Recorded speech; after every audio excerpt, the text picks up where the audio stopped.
नमस्कार, आप देख रहे हैं द पब्लिक और मैं सुभाष चौधरी हूं। आम आदमी पार्टी ने अपने सीएम या अपने नेता अरविंद केजरीवाल की गिरफ्तारी के विरोध में आंदोलन की धार को और तेज कर दिया है। इसी क्रम में आज आम आदमी पार्टी की ओर से देशव्यापी उपवास का आयोजन किया गया था और इस उपवास का केंद्र जंतर मंतर दिल्ली था। वहाँ बड़े पैमाने पर एक प्रकार से रैली का आयोजन किया गया। बड़ी चुनावी सभा थी। बड़ी संख्या में आम आदमी पार्टी के कार्यकर्ता, नेता, पदाधिकारी और समर्थक भी जुटे हुए थे और इस उपवास के कार्यक्रम को आम आदमी पार्टी के नेताओं ने अपने एक तरह से चुनावी भाषण में तब्दील कर दिया।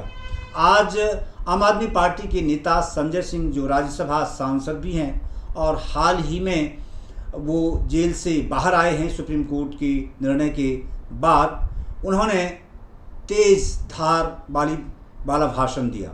उन्होंने कहा कि अरविंद केजरीवाल के एक फर्जी मुकदमे में फंसाया गया है और यह एक प्रकार की साजिश है जो कई लोगों द्वारा मिलकर रची गई है।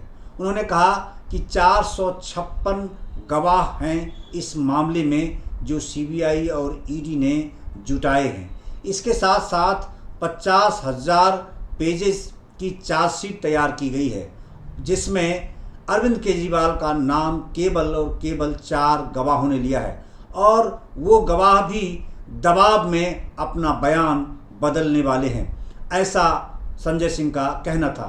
आइए आपको सुनवाता हूँ संजय सिंह ने अपने भाषण में क्या कुछ कहा और आज कौन से नए तर्क और तथ्य देश के सामने रखने की उन्होंने कोशिश की। एक बार जोरदार नारा लगाएंगे, भारत माता की। यार, उपवास पे बैठे हो, ऐसे आवाज लगाओगे तो भाजपाई देख रहे होंगे, कह रहे हैं थोड़ा कमजोरी आ गई क्या। जोरदार नारा लगना चाहिए, संसद तक, प्रधानमंत्री जी के घर तक आवाज जाए आपकी। भारत माता की, भारत माता की। इंकलाब अरविंद केजरीवाल, अरविंद केजरीवाल। आम आदमी पार्टी, आम आदमी पार्टी। मंच पर आसीन दिल्ली विधानसभा के माननीय अध्यक्ष आदरणीय रामनिवास जी, पार्टी के प्रदेश के अध्यक्ष, दिल्ली सरकार के मंत्री गोपाल राय जी, पार्टी के राष्ट्रीय संगठन मंत्री भाई संदीप पाठक जी, हमारी दिल्ली सरकार की माननीय मंत्री आतिशी जी, सौरभ जी, कैलाश गहलोत जी, राजकुमार आनंद जी, भाई इमरान हुसैन जी, हमारे सभी सम्मानित विधायकगण, दिल्ली विधानसभा की उपाध्यक्ष राखी बिरलान जी, सभी कार्यकर्ता साथियों, दिल्ली की मेयर जिन्होंने 15 साल के भारतीय जनता पार्टी के कुशासन को उखाड़ फेंकने में महत्वपूर्ण भूमिका निभाई और अच्छा काम करके दिखा रही हैं, डॉक्टर शैली ओबराय, हमारी पार्टी के राष्ट्रीय सचिव भाई पंकज गुप्ता जी, साथियों और दोस्तों, जब मैं जेल से बाहर आया तो पहले दिन तो मुझे ज्यादा जानकारी नहीं थी, लेकिन दूसरे दिन जब साथियों से बात की, पूरी जानकारी मिली और पता चला कि कितनी बड़ी गहरी साजिश के तहत आपके नेता अरविंद केजरीवाल को गिरफ्तार किया गया है। याद रखना, गहरी साजिश के तहत मैं कह रहा हूं। इस जंतर मंतर के ऐतिहासिक धरती से पूरे देश को बताना चाहता हूं अरविंद केजरीवाल जी ईमानदार थे, ईमानदार हैं, ईमानदार रहेंगे। अरविंद केजरीवाल जी मुख्यमंत्री थे, मुख्यमंत्री हैं, मुख्यमंत्री रहेंगे। और गहरी साजिश मैं क्यों कह रहा हूं? गहरी साजिश इसलिए कह रहा हूं कि भारतीय जनता पार्टी ने जो मुकदमा बनाया है केजरीवाल जी के खिलाफ, 10वीं का बच्चा अगर सुनेगा, 10वीं का बच्चा, ईडी तो छोड़ दो, होमगार्ड को भी जांच करने के लिए दे दिया जाए, सिविल डिफेंस वालों को भी जांच करने के लिए दे दिया जाए, तो 3 घंटे के अंदर बता देगा कि ये फर्जी मुकदमा है, फर्जी मुकदमा है, फर्जी मुकदमा है।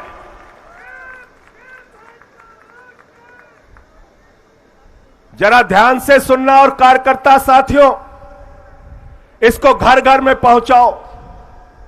कैसे गिरफ्तार किया गया केजरीवाल को? 162 गवाह ईडी के हैं, 162 गवाह, 294 गवाह सीबीआई के हैं, 294 गवाह, दोनों जांच एजेंसियों को मिला के 456 गवाह हैं, 456 गवाह। दोनों जांच एजेंसियों ने मिलाकर 50,000 पन्ने की चार्जशीट तैयार की है, 50,000 पन्ने की। और आपको मालूम है ये 456 गवाह और 50,000 पन्ने में केजरीवाल का नाम कितनी बार आया? कितनी बार आया? जोर से बोलिए, कितनी बार? 456 में से मात्र 4 गवाहों ने केजरीवाल का नाम लिया। उन 4 गवाहों ने किन परिस्थितियों में, किस दबाव में और कैसे अरविंद केजरीवाल का नाम लिया, ये आम आदमी पार्टी के एक एक कार्यकर्ता, दिल्ली की 2 करोड़ महान जनता और देश की जनता और विपक्षी पार्टियों को पता होना चाहिए। मैं चाहूंगा हमारे साथियों के पास अगर वो फोटो हो मंगुंटा रेड्डी की तो मुझे जरूर दे दी जाए।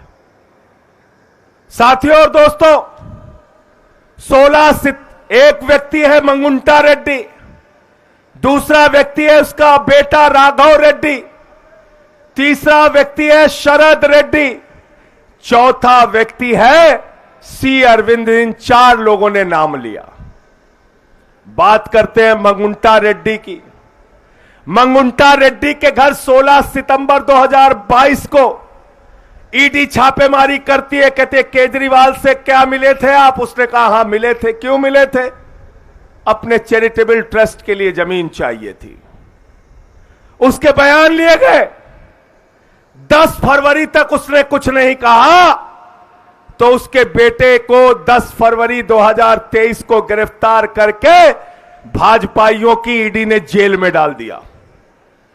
उसके बेटे से पूछा केजरीवाल का नाम ले, पहली बार कहा नहीं लेंगे, दूसरी बार कहा नाम ले, उसने कहा साहब नहीं लेंगे, तीसरी बार कहा नाम ले, उसने कहा साहब केजरीवाल ने कुछ किया ही नहीं तो कैसे नाम ले, चौथी बार कहा नाम ले, उसने कहा साहब केजरीवाल से कोई मतलब नहीं तो कैसे नाम ले, पांचवी बार कहा नाम ले, नहीं लेंगे, 6वीं बार कहा नाम ले, उसने कहा नहीं लेंगे, 6 बार नाम लिया, 5 महीने की जेल बीत गई तो बोले जिंदगी भर जेल में सड़ेगा अगर केजरीवाल का नाम नहीं लेगा। अब वो कमजोर पड़ गया, उसने 7वीं बार केजरीवाल का नाम ले लिया। 7वीं बार नाम ले लिया। कब लिया? 16 जुलाई 2023 को।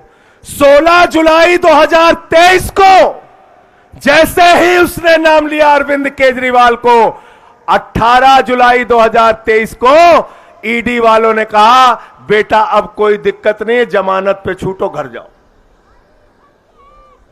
समझ गए?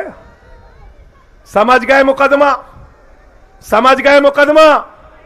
10वीं का बच्चा पता लगा सकता है ना इस बात का कि फर्जी मुकदमा है।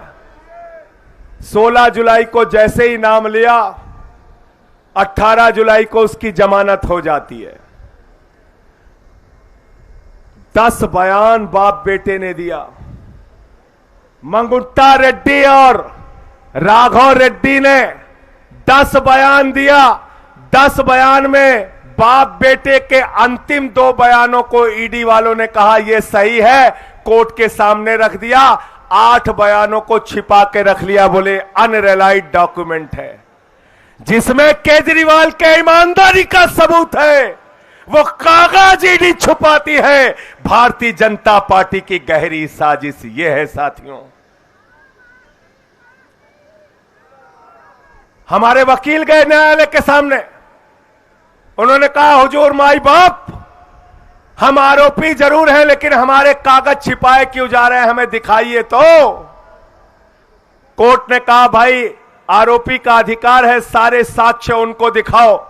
जब वो ईडी के दफ्तर वकील पहुंचे तो हैरान हो गए, होश उनके उड़ गए। उन्होंने देखा 8 बयान में अरविंद केजरीवाल का नाम नहीं, सिर्फ 2 बयान में अरविंद केजरीवाल का नाम लिया गया और उसके आधार पर उठाकर उनको जेल में डाल दिया गया।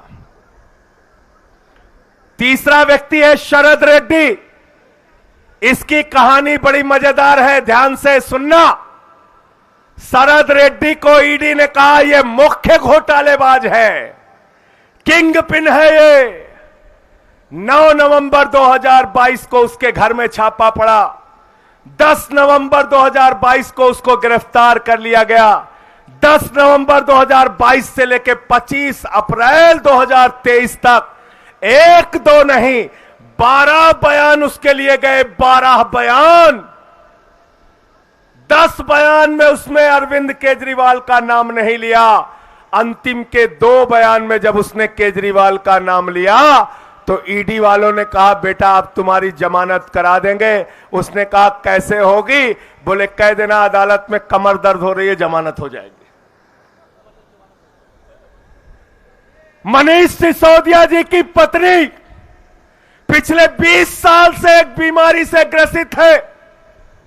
इस पीड़ा की घड़ी में अपने पति का उनको इंतजार है, उनको जमानत नहीं मिलती, लेकिन कमर दर्द के नाम पर मुख्य घोटालेबाज किंगपिन को जमानत मिल जाती है।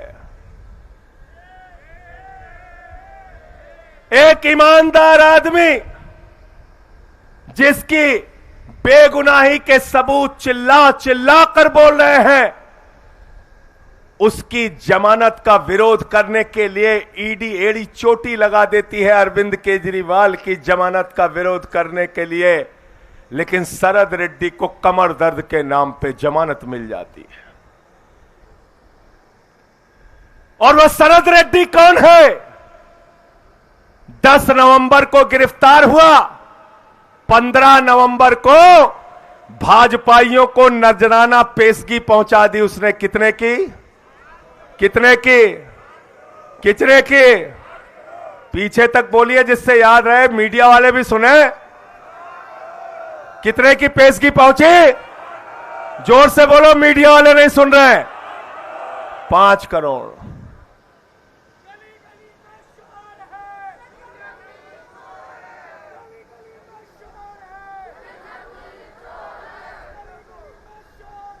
बीजेपी चोर है,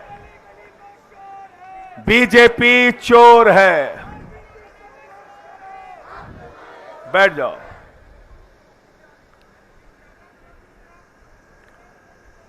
$5 करोड़ रुपए दिया और उस शरद रेड्डी ने गिरफ्तारी से लेकर रिहाई तक 55 करोड़ रुपए की रिश्वत दी भाजपाइयों को। 55 करोड़ की।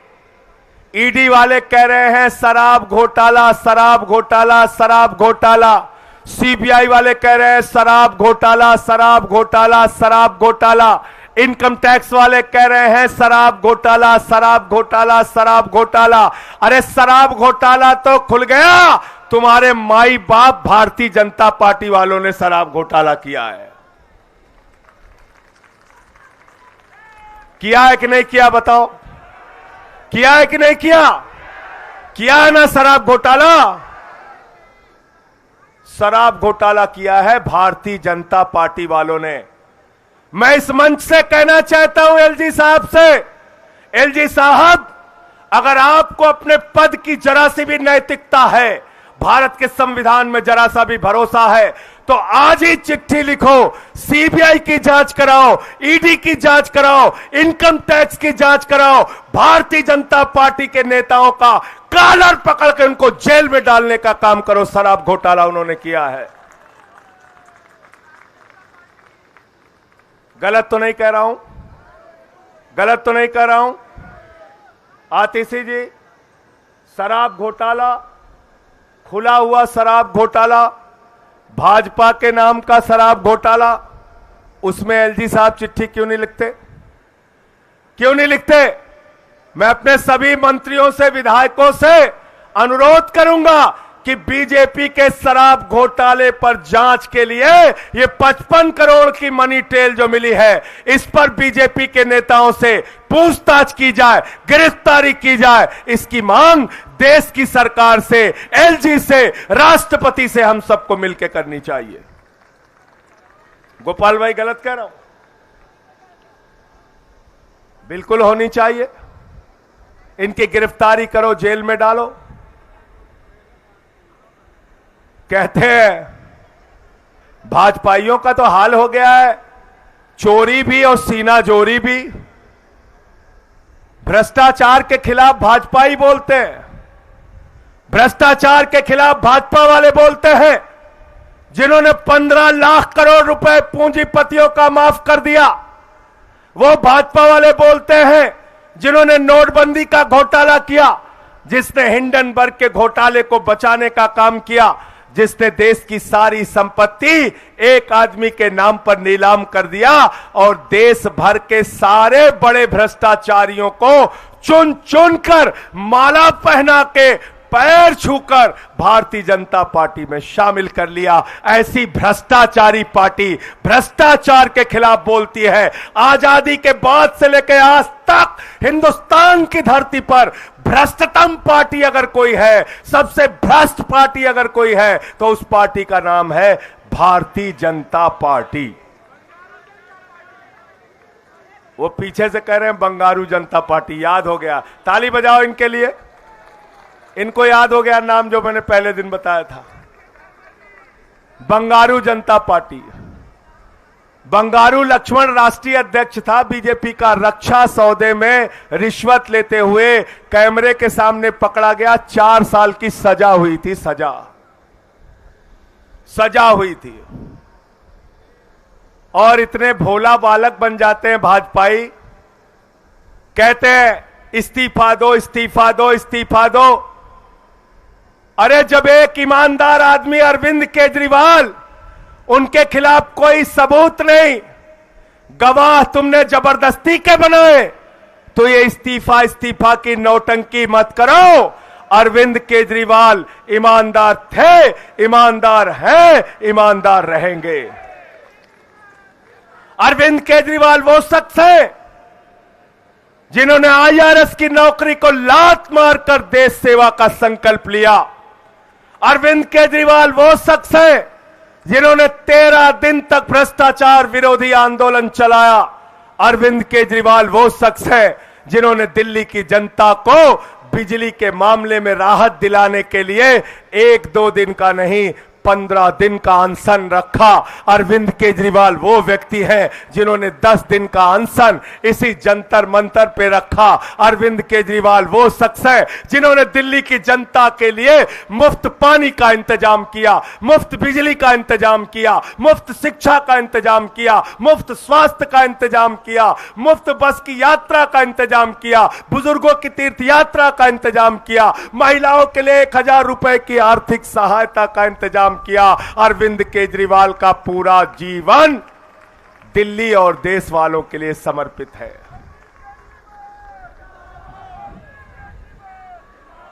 और ऐसे आदमी को आप पकड़ के जेल में डाल दिए।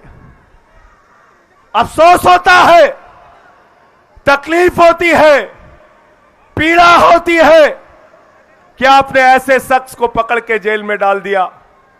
मैं जेल से छूटने के बाद भाभी से मिलने गया था। पहली बार उनके आंख में आंसू दिखे। मैं आम आदमी पार्टी के कार्यकर्ताओं से कहना चाहता हूं, उस आंसू का बदला आपको लेना है। मैं आपसे कहना चाहता हूं, दिल्ली के लोगों के बीच में जाओ, देश के लोगों के बीच में जाओ, उस आंसू का बदला आपको लेना है। ये 400 पार के नौटंकी के नारों के चक्कर में मत पड़ो, इसका कोई हकीकत नहीं है। मीडिया वाले कह रहे थे मोदी जी ने 400 पार का नारा दिया। हमने कहा सिर्फ 400 पार का नारा क्यों नहीं 600 पार का नारा दिया। भाजपा वाले 600 पार का भी नारा दे सकते हैं। भाजपा वाला कह सकते हैं कुछ सीट पाकिस्तान से आएगी, कुछ बांग्लादेश से आएगी, कुछ श्रीलंका से आएगी, कुछ अफगानिस्तान से आएगी। तो 700 पार का भी नारा दे सकते हैं। क्या नारा दिया था दिल्ली में, गोपाल जी याद है आपको? 45 पार। कितना नारा दिया था बीजेपी वालों ने? कितना दिया था? आई कितनी? चलो भाई ये सब नहीं बोलूंगा। ये कह रहे हैं आई तड़ी पार। 8 सीट आई, 8 सीट, 8 सीट आई, 8 सीट। बंगाल में कितना नारा दिया था? 200 पार। कितना नारा दिया था? 200 पार। कितना नारा दिया था? आई कितनी? 1/4। 50-55 सीट आई। हरियाणा में कितना नारा दिया था? कितना नारा दिया था? 75 पार। आई कितनी? 40 सीट। मेघालय या मिजोरम कौन सा अभी मुझे चुनाव बता रहे थे, वहां नारा दिया था 21 पार, वहां आई 1 सीट। कितनी आई? 1 सीट। जब 21 पार का नारा देते हो आती है 21, 1। जब 200 पार का नारा देते हो आती है 50। जब 45 पार का नारा देते हो आता है 8। तो जब 400 पार का नारा दे रहे हो तो आएगी 4। थोड़ा कम बोल रहे हो तुम लोग, इतने 4 थोड़ा है। 40 तोमर जी कह रहे हैं 40 आएगी। 40 मान लें। चलो बहुत ताकत लगाएंगे, 100 आ जाएगी। इन जुमलों में मत फंसना, इन जुमलों के चक्कर में मत फंसना, मैं आपसे कहना चाहता हूं। बैठ जाओ, बैठ जाओ। और एक चीज बताओ, इतने दिन से मीडिया वाले पत्रकारिता का कवरेज कर रहे हैं, बहुत सारे नेताओं को इन्होंने देखा है। रामनिवास गोयल जी हमारे बड़े वरिष्ठ नेता हैं, इन्होंने भी बहुत सारे नेताओं को देखा है। रामनिवास जी जरा मुझे बताइए, हिंदुस्तान का कोई नेता अगर 400 पार सीट का नारा देकर उसके मन में विश्वास है कि 400 सीट आएगी, तो कभी वो मुख्यमंत्री को गिरफ्तार करेगा क्या? करेगा क्या? करेगा क्या? कभी वो कांग्रेस पार्टी का खाता सीज करेगा क्या? कभी वो झारखंड के मुख्यमंत्री को गिरफ्तार करेगा क्या? भैया 400 पार का जिसका नारा होता है और उसको यकीन होता है कि हमारी सरकार बन रही है, वो ऐसे हथकंडे नहीं अपनाता। इसलिए मोदी जी हार रहे हैं और 2024 में वापस जा रहे हैं।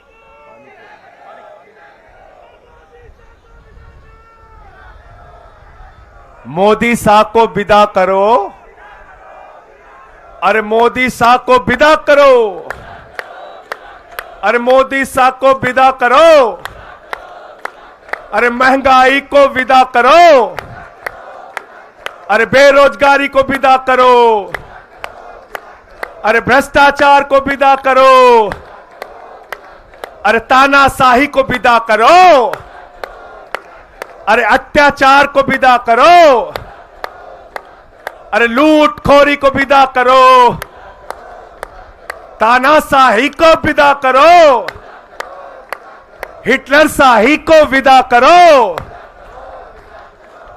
विदा करना है इनको।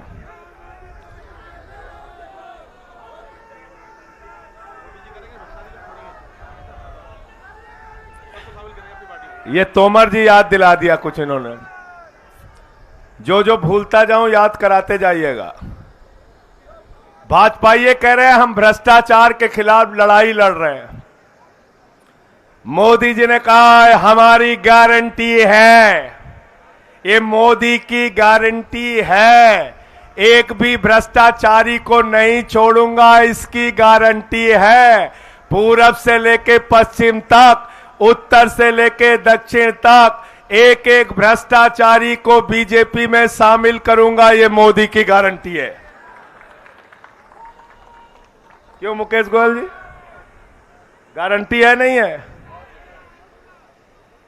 अजीत पवार को 70,000 करोड़ रुपए का घोटाला करने के बाद बीजेपी में शामिल करूंगा, मोदी जी की गारंटी। जोर से बोलो यार, खा के नहीं आए हो क्या? अरे उपवास पे तो हम भी हैं भाई।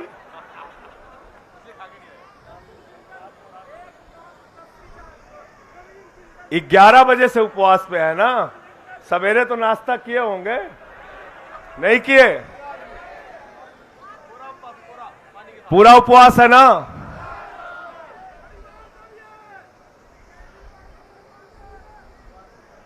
छगन भुजबल भ्रष्टाचारी है, उसके भ्रष्टाचार को पहले उठाएंगे, फिर उसको बीजेपी में शामिल करेंगे। मोदी जी की गारंटी, जोर से बोलो। प्रफुल्ल पटेल के भ्रष्टाचार को उठाएंगे, फिर उसको भाजपा में शामिल करेंगे, मोदी जी की गारंटी। हसन मुशर्रफ के भ्रष्टाचार को उठाएंगे, फिर उसको बीजेपी में शामिल करेंगे, मोदी जी की गारंटी। शिंदे के भ्रष्टाचार को उठाएंगे, फिर बीजेपी में शामिल करेंगे, मोदी जी की गारंटी। नवीन जिंदल के भ्रष्टाचार को उठाएंगे, फिर उसको बीजेपी में शामिल करेंगे, मोदी जी की गारंटी। नारायण राणे के भ्रष्टाचार को उठाएंगे, फिर बीजेपी में शामिल करेंगे, मोदी जी की गारंटी। आदर्श घोटाला उठाएंगे, फिर उसको बीजेपी में शामिल करेंगे, मोदी जी की गारंटी। वाटर घोटाला उठाएंगे, फिर हेमंत बिस्व शर्मा को शामिल करेंगे, मोदी जी की गारंटी। मुकुल राय का शारदा घोटाला, नारदा घोटाला उठाएंगे, फिर बीजेपी में शामिल करेंगे, मोदी जी की गारंटी। शुभेंदु अधिकारी का शारदा नारदा घोटाला उठाएंगे, फिर उसको बीजेपी में शामिल करेंगे, मोदी जी की गारंटी। जनार्दन रेड्डी का भ्रष्टाचार का हजारों करोड़ का मामला उठाएंगे, फिर उसको बीजेपी में शामिल करेंगे, नरेंद्र मोदी जी की गारंटी। तो ये मोदी की गारंटी, मोदी की गारंटी, एक एक भ्रष्टाचारी को बीजेपी में शामिल करने की गारंटी। गारंटी मधु कोड़ा के भ्रष्टाचार को, यार नाम याद दिला रहे यार, बड़े हिम्मत, वाह भाई वाह, ऐसे कार्यकर्ता होने चाहिए। देखो अपडेट रखते हैं। मधु कोड़ा के भ्रष्टाचार को उठाएंगे, गीता कोड़ा के भ्रष्टाचार को उठाएंगे, फिर उसको बीजेपी में शामिल करेंगे, मोदी जी की गारंटी। सीता सोरेन के भ्रष्टाचार को उठाएंगे, फिर उसको बीजेपी में शामिल करेंगे, मोदी जी की गारंटी।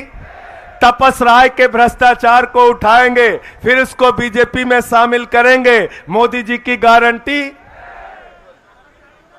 छगन भुजबल के भ्रष्टाचार को उठाएंगे, फिर उसको बीजेपी में शामिल करेंगे, मोदी जी की गारंटी।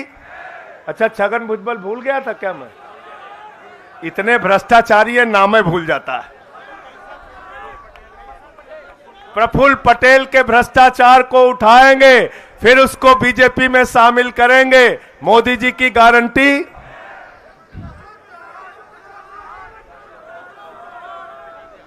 अशोक चौहान बोल दिया, आदर्श घोटाला बोल दिया। आदर्श घोटाले से अशोक चौहान सब समझते हैं।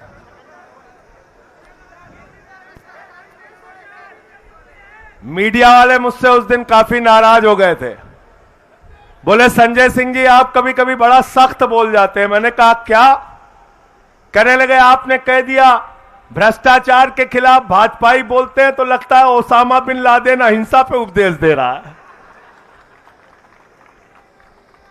अच्छा एक चीज बताओ, इतने सारे भ्रष्टाचारियों को अपनी पार्टी में शामिल करने वाली पार्टी को हिंदुस्तान की भ्रष्ट पार्टी कहा जाएगा कि नहीं कहा जाएगा?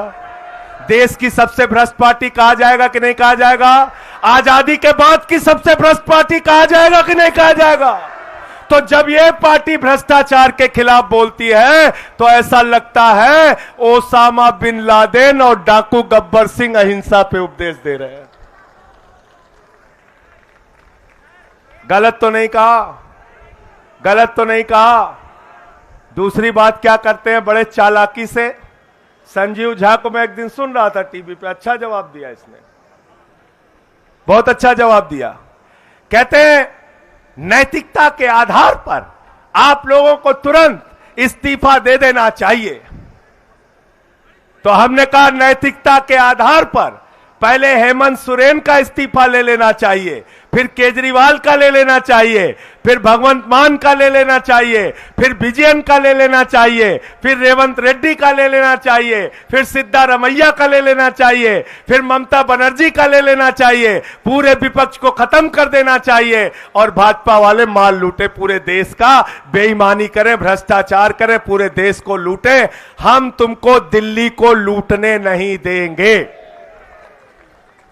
15 साल लूटा ना तुमने एमसीडी को। यहां बैठी है शैली ओबराय, 15 साल एमसीडी को लूटा, वहां से कॉलर पकड़ के तुमको खींच के जनता ने कूड़ेदान में पहुंचा दिया। झाड़ू है हमारे पास? झाड़ू है? तो तुम चाहते हो ममता बनर्जी हट जाए, तुम बंगाल लूटो, भगवंत मान हट जाए, पंजाब लूटो, केरल में विजयन हट जाए, तुम केरला लूटो। इन लूटखोरों को, इन भ्रष्टाचारियों को हिंदुस्तान की राजनीति से खत्म करके कूड़ेदान में डालने का काम कर रहा है। इनको लूटने की छूट नहीं देना है। दिल्ली के 2 करोड़ लोगों ने कह दिया अरविंद केजरीवाल हमारे मुख्यमंत्री रहेंगे।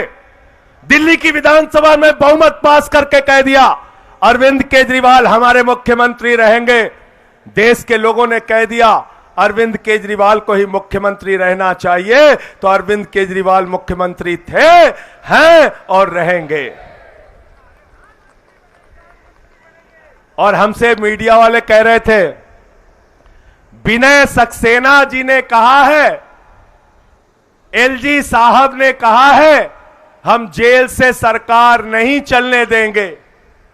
तो मैंने कहा हिंदुस्तान का संविधान बाबा साहब डॉक्टर भीमराव अंबेडकर ने लिखा है, किसी नरेंद्र मोदी और विनय सक्सेना ने नहीं लिखा, याद रखना।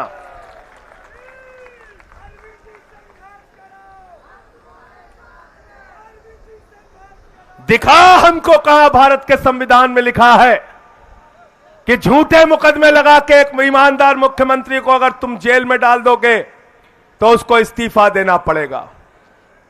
आज मैं तुमको बताता हूं कहानी, ध्यान से सुनना। क्या कहते हैं, आपके नेता 1 साल से जेल में है, उनको जमानत नहीं मिल रही। आपके नेता इतने महीने से जेल में है, उनको जमानत नहीं मिल रही। तो आज के बाद जब टीवी पे हमारा प्रवक्ता जाए, भाजपा के बीच में जाए, तो उनसे पूछना अटल बिहारी वाजपेयी जी 19 महीने देश की जेल में रहे, उनको जमानत नहीं मिली। लाल कृष्ण आडवाणी जी 19 महीने देश की जेल में रहे, उनको जमानत नहीं मिली। रविशंकर प्रसाद जी 19 महीने देश की जेल में रहे, उनको जमानत नहीं मिली। अरुण जेटली जी 19 महीने देश की जेल में रहे, उनको जमानत नहीं मिली। अमित शाह जी 3 महीने जेल में रहे और 2 साल गुजरात के बाहर रहे। वो शब्द मैं इस्तेमाल नहीं करना चाहता। 2 साल गुजरात से बाहर रहे, बाहर रहे, बाहर रहे।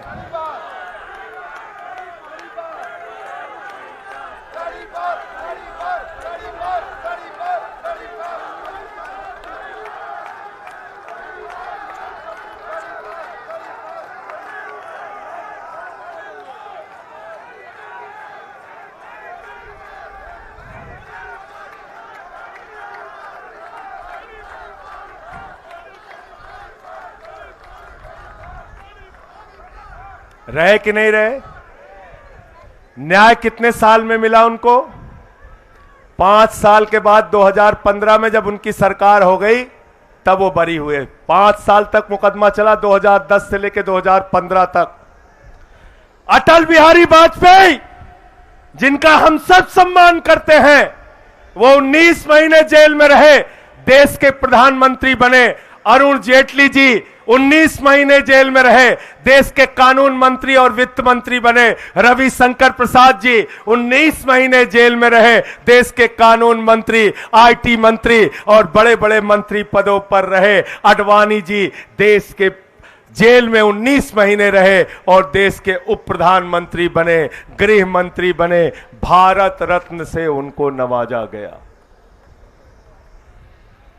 इसलिए याद रखना, दुनिया के इतिहास में अगर किसी भी विपक्षी पार्टी ने किसी नेता को जेल में डाला है तो उसका राजनीतिक कद आसमान पे पहुंचा है, कभी वो नीचे नहीं आया है। याद रखना,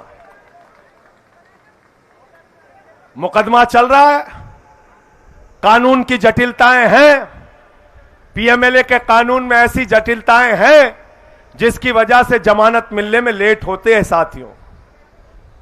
लेकिन इसका मतलब यह नहीं कि भ्रष्टाचार साबित हो गया, इसका मतलब यह नहीं कि आरोप सिद्ध हो गया। और मैंने तो उस दिन भी कहा था, आज भी कह रहा हूं, कानून की निगाह में राष्ट्रपति और राज्यपाल को छोड़कर देश के प्रधानमंत्री को भी छूट नहीं है भैया। अगर केरल में मुकदमा हो गया, तमिलनाडु में हो गया, बंगाल में हो गया, अगर पंजाब में मोहाली और रोपड़ में हो गया, तो प्रधानमंत्री जी को दरोगा बुलाएगा और थाने थाने घूमना पड़ेगा। गलत तो नहीं कह रहा हूं? गलत तो नहीं कह रहा हूं? समय बता दीजिएगा भाई अगर ज्यादा हो रहा हो तो। ठीक है, ठीक है साथियों और दोस्तों, मैं आप सबसे यही कहना चाहता हूं, यह बड़ी लड़ाई है और इस बड़ी लड़ाई के अंदर एक महाभ्रष्ट पार्टी भारतीय जनता पार्टी आपके सामने है। उस भारतीय जनता पार्टी का शराब घोटाला पूरे देश के सामने उजागर हो चुका है। 55 करोड़ रुपए की रिश्वत, उसका मनी ट्रेल, 5 करोड़ का पहले मिला ले तो 60 करोड़ रुपए का साफ साफ भ्रष्टाचार, भारतीय जनता पार्टी का भ्रष्टाचार पूरे देश के सामने आ चुका है। भ्रष्टाचारियों को चुन चुनकर अपने पार्टी में शामिल करने का मामला पूरे देश के सामने आ चुका है। अग्निवीर जैसी योजना हो, महंगाई हो, पूंजीपतियों का 15 लाख करोड़ रुपए माफ करना हो, या 750 किसानों की शहादत हो, या हिंदुस्तान के लोकप्रिय मुख्यमंत्री अरविंद केजरीवाल की गिरफ्तारी का मामला हो, एक एक चीज का बदला इनसे लेना है, एक एक चीज का हिसाब इनसे लेना है। और अगर हिसाब लेना चाहते हो तो 4 गुना ताकत से काम करना, लोगों के बीच में जाना और सच्चाई बताना, लोगों के बीच में जाकर 2024 में इस सरकार को उखाड़ कर फेंकना है, इस संकल्प को मजबूत करना, जाना और बताना किस तरह से आपके नेता अरविंद केजरीवाल को फंसाया गया है, कैसे उनके ऊपर झूठे मुकदमे लगाए गए हैं। 20,000 पन्ने तो छिपा के रखे हैं ईडी ने, 20,000 पन्ने। उस 20,000 पन्ने की सच्चाई क्या है वो आने वाले दिनों में कोर्ट के सामने आएगी और दूध का दूध, पानी का पानी हो जाएगा। अरविंद केजरीवाल, मनीष सिसोदिया, सत्येंद्र जैन छूटेंगे, जेल के ताले टूटेंगे, जेल के ताले टूटेंगे, जेल के ताले टूटेंगे, अरे जेल के ताले टूटेंगे, अरे जेल के ताले टूटेंगे, अरे जेल के ताले टूटेंगे। अरे हिटलर शाही मुर्दाबाद, अरे मोदी शाही मुर्दाबाद, अरे तानाशाही मुर्दाबाद। हर जोर जुल्म के टक्कर में, हर जोर जुल्म के टक्कर में, हर जोर जुल्म के टक्कर में, अरे जो हमसे टकराएगा, और जो हमसे टकराएगा, और जो हमसे टकराएगा, आम आदमी जिंदाबाद, केजरीवाल जिंदाबाद, हमारे साथी जिंदाबाद, हमारे साथी जिंदाबाद, हमारे कार्यकर्ता जिंदाबाद, आम आदमी जिंदाबाद, अरे आम आदमी जिंदाबाद, अरे जेल के ताले टूटेंगे, जेल के ताले टूटेंगे, लड़ेंगे, लड़ेंगे, लड़ेंगे, लड़ेंगे, लड़ेंगे, अरे लड़ेंगे, अरे लड़ेंगे, अरे लड़ेंगे, लड़ेंगे।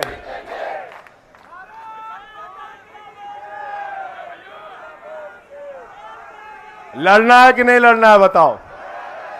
लड़ना है ना? लड़ना है ना? भाजपा ये कल से फैला रहे संजय सिंह जेल में रहे, उनका वजन बढ़ गया। हमने कहा हमारी तारीफ कर रहे हो कि बुराई कर रहे हो तुम लोग? कभी कभी गलती से तारीफ करने लगते हैं भाजपाई। साथियों और दोस्त, कौन सा घोटाला रह गया?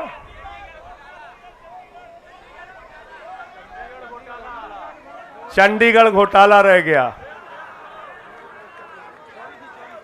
जर्नैल देख लो, तुम्हारी गलती है ये, तुम्हारी गलती है। तुम चंडीगढ़ का काम देख रहे थे, तुम्हारा और बोले नहीं। तुम वो देखो वहां से कार्यकर्ता बोल रहा है, उसके लिए आप ताली बजाइए, आप ताली बजाइए। बहुत अच्छा याद दिलाया। कह रहे केजरीवाल इस्तीफा दे दें। हमने कहा बेईमानो, 1 साल से मणिपुर जल रहा है।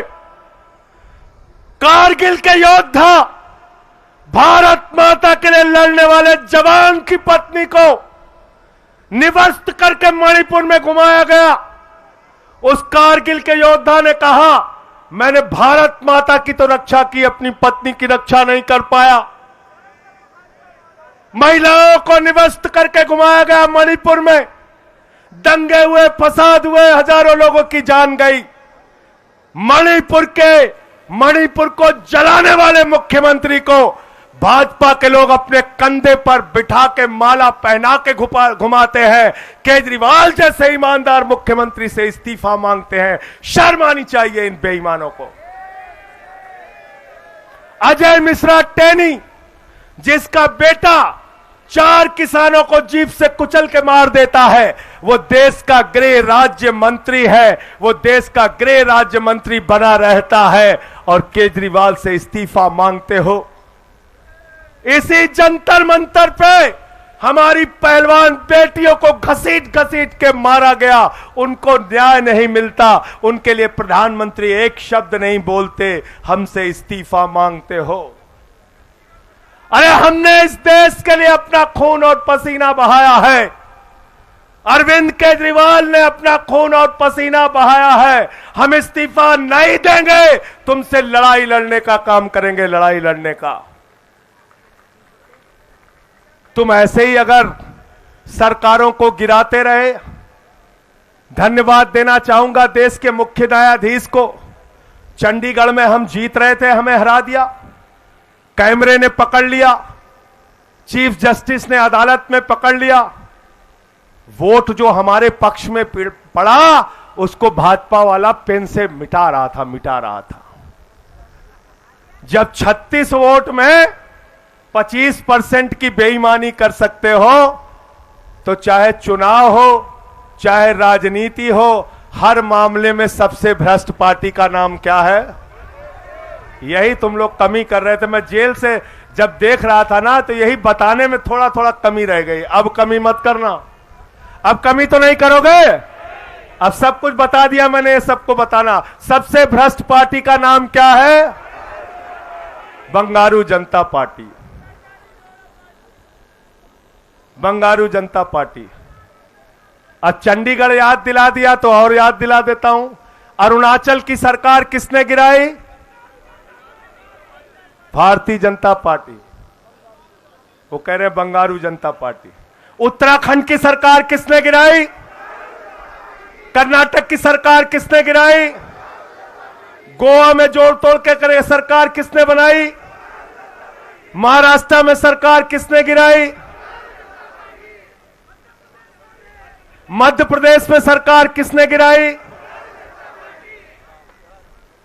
है? बिहार की सरकार किसने गिराई? बंगारू जनता पार्टी। तो भाजपाइये हम लोगों को बेवकूफ समझते हैं क्या आतिशी जी? है? हमको बेवकूफ समझते हो? नैतिकता, नैतिकता, तुम्हारी नैतिकता यह है कि तुम गुंडों और अपराधियों की तरह एक के बाद दूसरी, दूसरे के बाद तीसरी सरकारों को गिराने का काम करते हो। दिल्ली में तुम्हारी ये चालबाजी हम चलने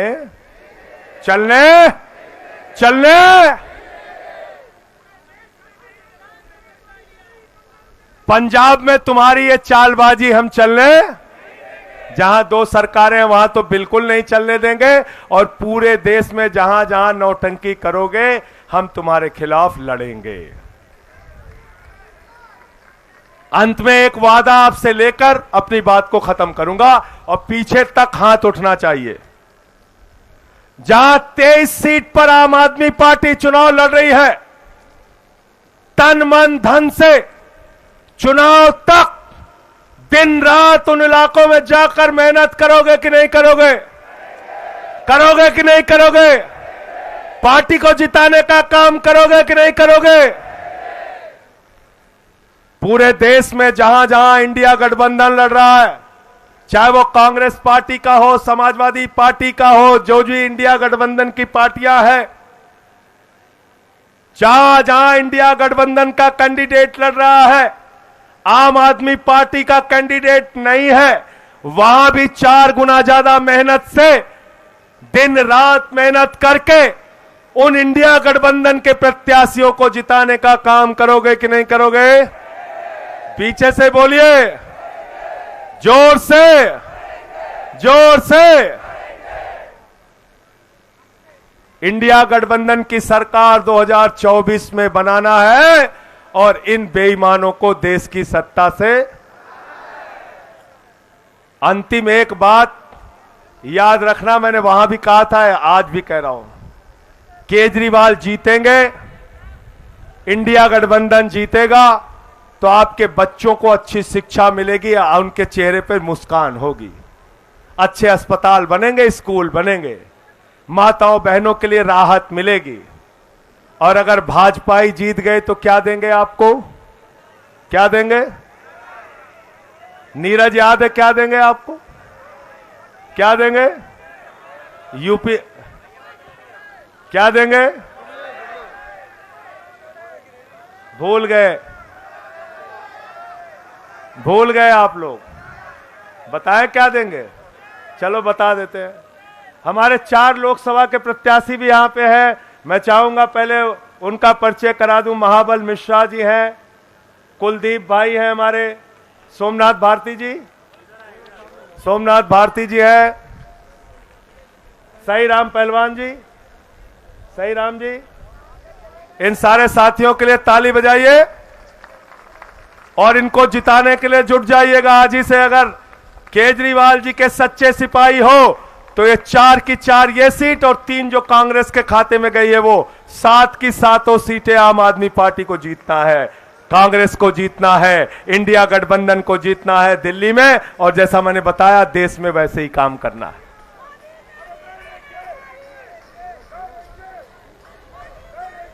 अच्छा, मैं बता रहा था कि भाजपा वाले जीतेंगे तो क्या जीतेंगे, अभी कोई सही जवाब आया नहीं है। मैं बता रहा हूं, मैं बता रहा हूं। अरविंद केजरीवाल जी, हाँ क्या बताओ? नहीं, अभी सही जवाब आया नहीं। मैं दे रहा हूं। अरविंद केजरीवाल अपना भाषण देते हैं, गोपाल राय जी देते हैं, संदीप पाठक देते हैं, आतिशी देती है, सौरभ भारद्वाज जी हमारे बोलते हैं, जहां जहां भाषण देते हैं। सौरभ भाई प्रेस कॉन्फ्रेंस करते हैं, जहां जहां जाते हैं कहते हैं हम अच्छे स्कूल बनाएंगे, अच्छे अस्पताल बनाएंगे, अच्छी सड़कें बनाएंगे। सौरभ भाई कहां है? आप अस्पताल बनाने के काम में लगे हैं ना? आपको पता ही नहीं मोदी जी क्या बना रहे हैं। उत्तर प्रदेश में गए हमारे यहां मोदी जी, केजरीवाल कहते हैं हमको जिता दो, स्कूल बनाएंगे, अस्पताल बनाएंगे, स्कूल बनाएंगे, अस्पताल बनाएंगे। मोदी जी एक सभा में गए, उन्होंने कहा भाइयों और बहनों, अगर गांव-गांव में कब्रिस्तान होता है तो शमशान होना चाहिए कि नहीं होना चाहिए?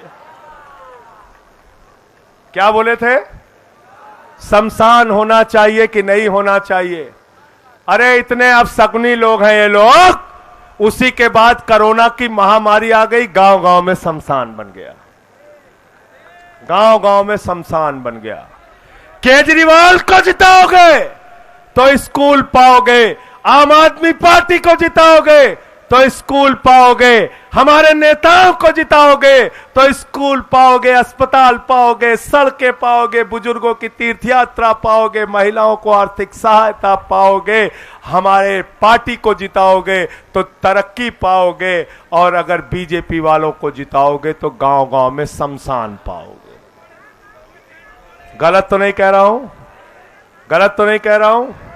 इसलिए इंडिया गठबंधन को जिताना है, आम आदमी पार्टी को जिताना है। अंत में एक बार फिर से वही नारा, जेल के ताले टूटेंगे, जेल के ताले टूटेंगे, जेल के ताले टूटेंगे, जेल के ताले टूटेंगे, जेल के ताले टूटेंगे। बहुत बहुत धन्यवाद, बहुत बहुत शुक्रिया।